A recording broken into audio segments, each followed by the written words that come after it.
नाशिकमध्ये late night hotel आणि पार्ट्यांचा जोरदार धुमाकूळ चालू असून नाशिकच्या सुला वाईन्स रोड येथे सलग लाईनीत असलेले हॉटेल ब्रिको, हॉटेल आयबीझा आणि हॉटेल क्रेव या हॉटेल्सच्या बाहेर 30 मे रोजी रात्री जोरदार फ्री स्टाईल मारामारी करून काही युवकांना पोलिसांनी वेळेवर धाव घेऊन परिस्थिती नियंत्रणात आणली व या दोन्ही गटांवर गंगापूर रोड पोलीस येथे NC नोंद केली असून ही बाब हॉटेल व्यावसायिकांवर देखील लागू होते।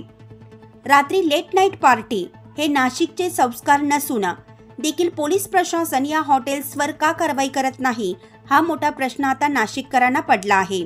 लक्ष न्यूजसाठी bureau report Nashik.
Thank you.